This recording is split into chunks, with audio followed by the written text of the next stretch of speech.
The first Deputy Prime Minister and the Minister for East African Affairs, Rebecca Kadaga, has encouraged agriculturists to focus on the best agricultural areas and practices to become more competitive. Africa still has the most arable land in the world. A lot of it is not being used. So we have a real challenge to ensure that we use it to produce food so that Africa can be food sustainable, but also a big supplier in the world market.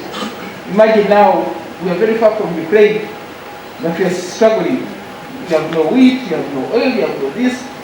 So I think Africa needs to position itself to ensure that we liberate on our comparative advantage, to make sure that we are relevant in the economy of the world. Kadaga also added that the regional integration trade barriers have partly contributed to the slow development of the East African member states. We already heard about the partner states imports and exports, but when you read what is here, you see that we are doing a lot. So I don't know whether the figures we received during the last retreat were correct. We were told that we are doing only 15% intra-regional trade as a region. The rest, 85%, is with the European Union, people who are far away from us. So I think that we have a duty to ensure that we stabilize our productivity, the quality, and ensure that we're able to trade within the region.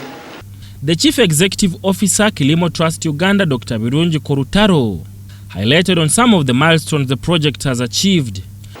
Now, when we look at markets, expanding their access to markets, improving their competitiveness, we saw a significant improvement.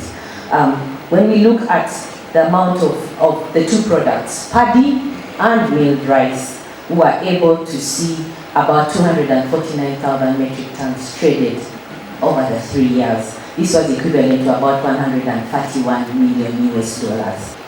We have piloted business cases for the utilization of rice by byproducts, namely husks, straws and bran, and have generated evidence-based knowledge products on circular and regenerative models to inform policy change.